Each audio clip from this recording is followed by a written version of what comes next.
Good morning student. आज हम लोग पढ़ेंगे।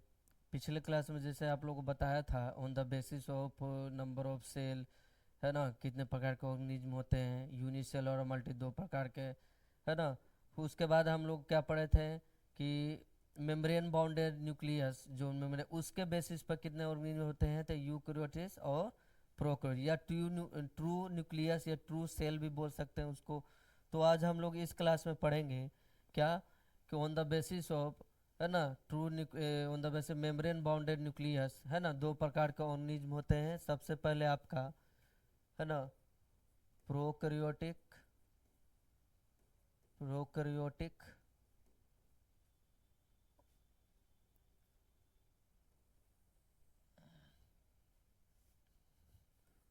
Cell and eukaryotic cell,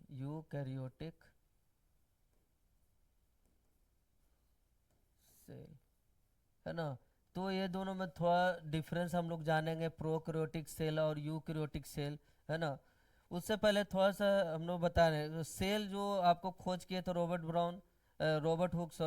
hook ऑक्ट्री में, है ना, डेट था लिविंग, आपको एंटोन वैन लीवेनहॉक ने किया था, ठीक ना। उसके बाद देखिए स्पर्म का भी वही एंटोन वैन लीवेनहॉक ने किया था। उसके बाद देखिए आपका सेल थ्योरी, है ना, यहाँ पर हम थोड़ा सा बता देते हैं सेल जो थ्योरी दिए थे, सेल थ्योरी, है ना, किन के द्वारा दिया गया था सेल थ्योरी। तो सेल थ्योरी दिया गया था कब, 1838 से 1839 के बीच में, है ना। सेल थ्योरी किन के द्वारा दिया गया था सेल थ्योरी, तो स्लाइडेन एंड स्वान, है ना, स्लाइडेन एंड स्वान ने क्या दिया था, स्लाइडेन एंड स्वान ने क्या दिया, सेल थ्योरी दिया था। उसके बाद ये सेल थ्योरी देने के बाद इसको और क्या बोल दिए, और डिस्क्राइब किया, वेल डिफाइन किए, कौन किसने, तो आपके रोडोल्फ भर्चू, है ना, रुडोल्फ भर्चू ने क्या किया था, है ना, सेल थ्योरी के अच्छे से वेल डिफाइन किए। ये आपका 1855 में इन्होंने एक और बोल दिए, एक और वर्ड बोले थे, ओमनी ओमनी सेलुला इज सेल, मतलब ओमनी सेलुला इज सेलुला, है ना। मतलब क्या बोले थे ये इन्होंने कि जो भी सेल बनते हैं, न्यू सेल जो आते हैं, वो आपका न्यू सेल जो होता है वो पुराने सेल से ही क्या बनते हैं, इन्होंने डिफाइन किया था डोडल भर के ओमनी सेलुला इज सेल, है ना, सेलुला, है ना। उन्होंने क्या बोले थे कि जो भी पुराने सेल बनते हैं वो आपके नए सेल बनते हैं, वो आपके पुराने सेल से ही बनते हैं, है ना। इसीलिए क्या होता है जब भी हमारे शरीर में कभी कभी इंजर्ड हो जाता है, चोट लग जाती है, तो देखते हैं कुछ समय बाद वो अपने आप, है ना, रिकवर हो जाता है, हील हो जाता है, जिसका मतलब क्या हुआ, वो जो पुराने सेल हैं, है ना, वो नए सेल क्या करेंगे, डिफाइन करेंगे, वो अपने आप को माइटोसिस डिवीजन के द्वारा क्या करते हैं, डिवीजन करके मल्टीप्लाई करके वो ठीक हो जाते हैं। तो वो किन्होंने बोला ना, रोडोल्फ भर्चू ने बोला था, 1855 में बोला था।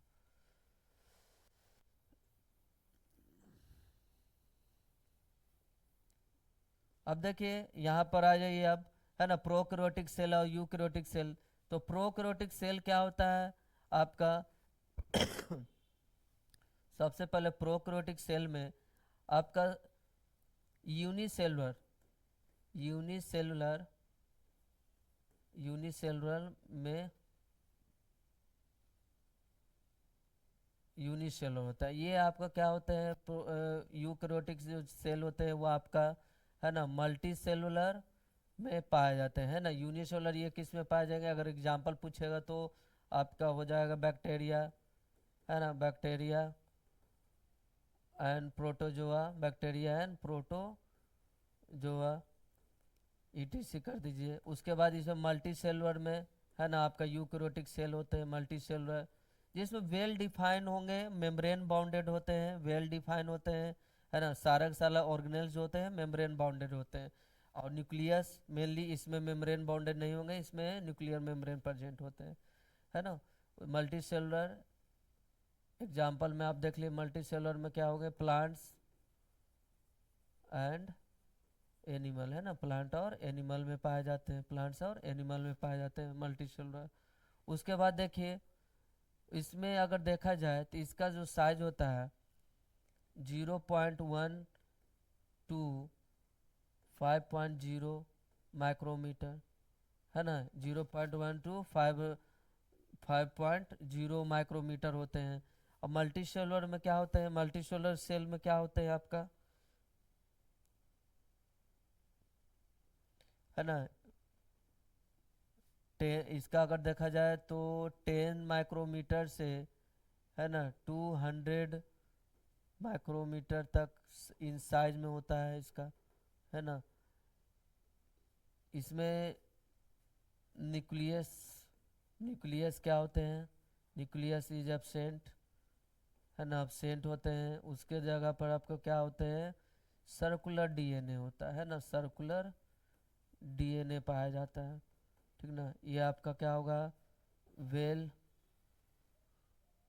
Develop, well develop nuclear, nucleus, है ना, ये हो गए। ये आपका देखिए, है ना, पहला क्या है, यूनिसेलुलर बैक्टीरिया और ये सब में होंगे प्रोकैरियोटिक, है ना, मल्टीसेलुलर प्लांट ये, है ना। इसका जो साइज होगा इन साइज, यहाँ लिख दीजिए, है ना, इन साइज 0.1 से लेकर 5.0 माइक्रोमीटर इन साइज, इसमें 10 माइक्रोमीटर से 100 माइक्रोमीटर इन साइज हो गया। न्यूक्लियस इज एब्सेंट, है ना, सर्कुलर डीएनए होता है, वेल डेवलप न्यूक्लियस होता है, न्यूक्लियस मेम्ब्रेन होते हैं। सेल ऑर्गेनेल्स क्या होते हैं अगले क्लास में पढ़ेंगे, बताएंगे आगे, है ना। Cell organelles,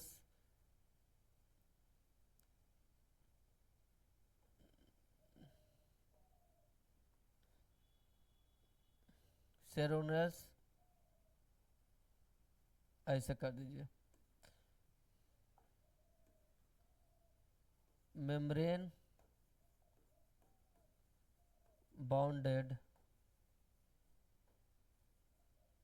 membrane bounded cell organelles. जैसे हमारे शरीर में क्या होते हैं, बहुत सारे ऑर्गेन होते हैं, उसे सेल के अंदर भी बहुत सारे ऑर्गेनेल्स होते हैं, ठीक ना। Membrane bounded cell organelles is absent, membrane bounded नहीं होंगे सेल ऑर्गेनेल्स, इसमें क्या होंगे, है ना, मेम्ब्रेन बाउंडेड होते हैं। सबके पास क्या होंगे, membrane bounded, membrane bounded cell organelles, cell organelles होते हैं। जैसे एग्जांपल देखिए आपका, है ना, जैसे मान लीजिए आपका माइटोकॉन्ड्रिया, माइटोकॉन्ड्रिया, माइटोकॉन्ड्रिया हो गया। उसके बाद आपका क्या हो गया, माइटोकॉन्ड्रिया, क्लोरोप्लास्ट, क्लोरोप्लास्ट, क्लोरोप्लास्ट होते हैं। उसके बाद देखिए न्यूक्लियस, है ना, न्यूक्लियस, ये सब क्या है, मेम्ब्रेन बाउंडेड होते हैं। इसमें आपका एब्सेंट हो गए, जैसे मान लीजिए राइबोसोम, है ना, राइबोसोम जो होते हैं वो मेम्ब्रेन बाउंडेड नहीं होते हैं, सर्कुलर डीएनए वो मेम्ब्रेन बाउंडेड नहीं होते हैं। तो ये आपका दोनों क्या है ना, डिफरेंस है, प्रोकैरियोटिक और यूकैरियोटिक में डिफरेंस होते हैं। उसके बाद देखिए ये तो प्रोकैरियोटिक यूकैरियोटिक हो गया डिफरेंस। अब देखिए अब हम लोग पढ़ेंगे क्या, प्रोकैरियोटिक यूकैरियोटिक समझ लिए अच्छे से, चार डिफरेंस था। जो मेम्ब्रेन बाउंडेड नहीं होंगे न्यूक्लियस, उसी जिसमें नहीं होता उसको प्रोकैरियोटिक, और जिसमें होते हैं वो उसको यूकैरियोटिक, है ना। उसके बाद देखिए अब पढ़ेंगे क्या हम लोग, सेल ऑर्गेनेल्स के बारे में, है ना, सेल ऑर्गेनेल्स,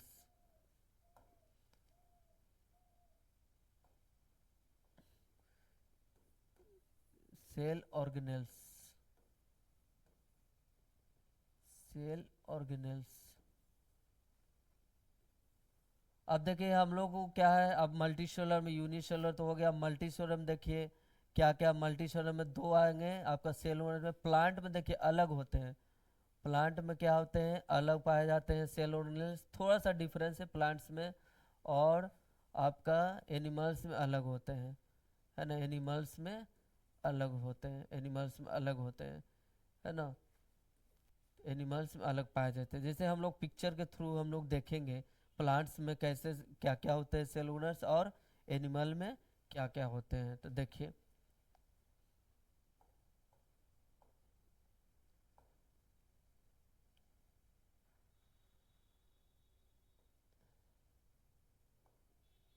देखिए प्लांट में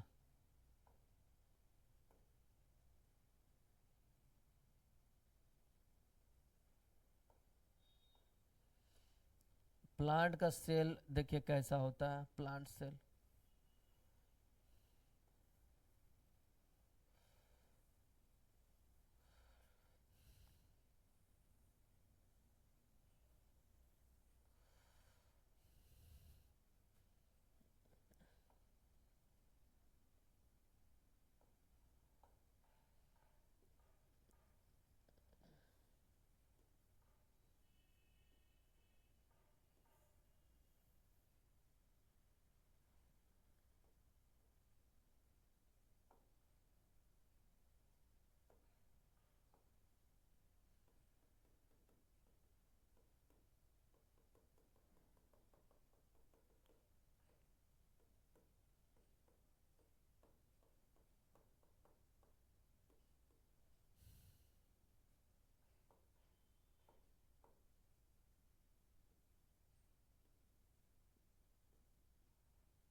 देखिए ये प्लांट सेल हुआ, ठीक ना। उसके बाद देखिए एनिमल सेल में क्या क्या होते हैं। एनिमल सेल में अब इसके बारे में अलग अलग लेवल करेंगे हम लोग। एनिमल सेल में देखिए, एनिमल सेल में देखिए क्या क्या होते हैं। मान लीजिए एनिमल सेल है,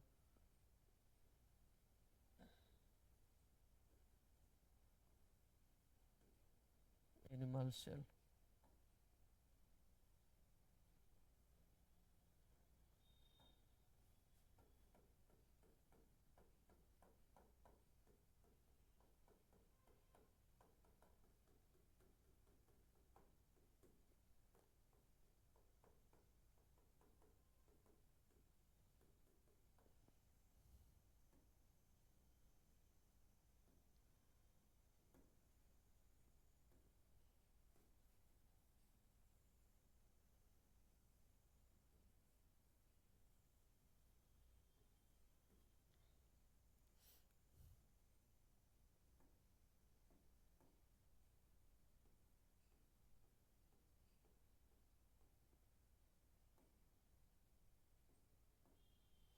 ये एनिमल सेल हो गया। और भी इसमें बहुत सारे माइटोकॉन्ड्रिया होते हैं यहाँ पर, है ना। माइटोकॉन्ड्रिया पाए जाते हैं, ठीक ना। ये माइटोकॉन्ड्रिया है।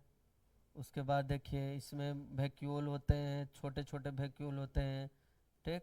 उसके बाद इसमें देखिए आपका वैक्यूल हो गए हैं। उसके बाद इसमें लाइसोजोम होता है, लाइसोजोम, ठीक ना। सेल मेम्ब्रेन न्यूक्लियस में ये क्रोमेटीन नेटवर्क है ना। क्रोमेटीन है, न्यूक्लियस है, न्यूक्लियर मेम्ब्रेन है, बहुत सारे चीज़ होते हैं। अब देखिए प्लांट सेल और एनिमल सेल में एक ही डिफरेंस, दो तीन डिफरेंस ही हैं, बाकी सब तो सेम ही होते हैं, ठीक ना। प्लांट सेल में क्या होते हैं, बस यहाँ सेल वॉल पाया जाता है ना। सेल वॉल पाया जाता है, क्या होता है उसके बारे में नेक्स्ट क्लास में हम लोग पढ़ेंगे। इसके बाद क्या होता है, क्लोरोप्लास्ट होता है। क्लोरोप्लास्ट होता है जो एनिमल सेल में नहीं पाए जाते हैं, ठीक ना। ये आपका होता है लार्ज वैक्यूल होता है, लार्ज वैक्यूल पाया जाता है, लार्ज वैक्यूल होते हैं, ठीक ना। ये आपका तीन डिफरेंस हो गया प्लांट सेल में, बाकी सब लगभग सेम रहते हैं, है ना। उसके बाद देखिए यहाँ, देखिए यहाँ आपका माइटोकॉन्ड्रिया होगा, माइटोकॉन्ड्रिया हो गया, माइटोकॉन्ड्रिया, ठीक ना। प्लांट एनिमल में उसके बाद आपका न्यूक्लियस, देखिए यहाँ न्यूक्लियस साइड में इनसाइड द वैक्यूल होता है। यहाँ एनिमल सेल में क्या होगा, सेंटर में प्रेजेंट होता है न्यूक्लियस। तो उसके बाद यहाँ देखिए गोल्गी अपरेटस है ना। गोल्गी अपरेटस, गोल्गी अपरेटस, है ना। और भी बहुत सारे चीज़ है, वो डिस्क्राइब करेंगे वन बाय वन, है ना। कौन डिस्कवर किया था, यहाँ देखिए स्मॉल वैक्यूल होते हैं, है ना। होते हैं वैक्यूल लेकिन स्मॉल वैक्यूल होते हैं। उसके बाद देखिए लाइसोजोम हो गया, लाइसोजोम, लाइसोजोम होता है, ठीक। उसके बाद देखिए ये जो आउटर है, ये वाला जो है आपका सेल मेम्ब्रेन है ना, सेल मेम्ब्रेन इसमें भी पाए जाते हैं, प्लांट में भी। और सेल मेम्ब्रेन क्या होगा, एनिमल में भी पाए जाते हैं, है ना। ये आपका क्या हो गया, न्यूक्लियोलस हो गया, न्यूक्लियोलस, न्यूक्लियोलस, न्यूक्लियोलस हो गया, न्यूक्लियोलस। उसके बाद ये देखिए आपका क्रोमेटिन, है ना, क्रोमेटिन, क्रोमेटिन नेटवर्क होता है ये आपका। तो ये सारे चीज़ है ना आपका सेल में पाए जाते हैं। अब ये अलग अलग, ये आपका क्या है, इसके बीच में ये आपका साइटोप्लाज्म है, साइटोप्लाज्म होते हैं, साइटोप्लाज्म। इसमें छोटे छोटे क्या होते हैं, आपका राइबोसोम पाया जाएगा, एनिमल में राइबोसोम। सेम चीज़ राइबोसोम इसमें भी पाए जाते हैं, राइबोसोम, है ना, राइबोसोम। तो ये सारे के सारे क्या होते हैं आपका सेल ऑर्गेनेल्स होते हैं। ये आपका सेल ऑर्गेनल प्लांट में भी कुछ है और आपका एनिमल में भी सॉरी, प्लांट में भी और एनिमल में। अब दोनों में डिफरेंस होने बस एक ही है, सेल वाल होते हैं, क्लोरोप्लास्ट होता है, लार्ज वैक्यूल। इसमें सेल वाल अपसेंट होते हैं प्लांट में, और वो वन बाय वन हम लोग, है ना, सबका सेल वाल किस चीज़ से मिलकर बनता है, सेल मेम्ब्रेन क्या होता है, क्लोरोप्लास्ट क्या होता है, लार्ज वैक्यूल, ये सबका फंक्शन अभी डिस्कवर, है ना, हम लोग नेक्स्ट क्लास में पढ़ेंगे अच्छे से। तो थैंक यू, आज के लिए नहीं, थैंक यू।